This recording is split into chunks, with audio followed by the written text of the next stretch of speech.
এখন ডিশ টিভির ওয়াজ বন্ধ হয়ে গেছে, আমরাই তো টিভিতে ওয়াজ করি। মনে করেন আমি যখন টিভিতে ওয়াজ করি তখন আমি কিভাবে বলবো আপনারা কেউ টিভি দেখবেন না? এই ওয়াজটা করার জন্য তো কমপক্ষে আমাকে টিভি থেকে দূরে থাকতে হবে। আর আমি যদি ওয়াজ করি টিভি চ্যানেলে যাইয়া, বিটিভিতে আমার একটা প্রোগ্রাম, প্রথমে ওয়াজ মারি দিলাম টিভি দেখা না যায়, টিভি রাখবেন না, বিটি বলারা কইলে আমনো এখানে আসা না যায়, আপনার এখানে আসবেন না ওয়াজ করতে।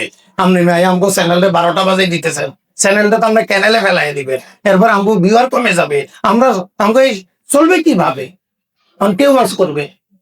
এই জন্য ঘরের মধ্যে ডিশ টিভি রাখা না যায়।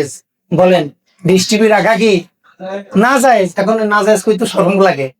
কেমনি কয় ঘরের মধ্যে ঈদ উপলক্ষে আবার বড় বড় মনিটর কিনে, বড় বড় মনিটর কিনে একবারে বিশাল বিশাল আধা ওয়াল, একবারে বিশাল বিশাল মনিটরে সবাই মিলে চায়। কি করতেছেন আপনি? এটা এই অবস্থা মারা গেলে এরপরে কি হবে আপনার?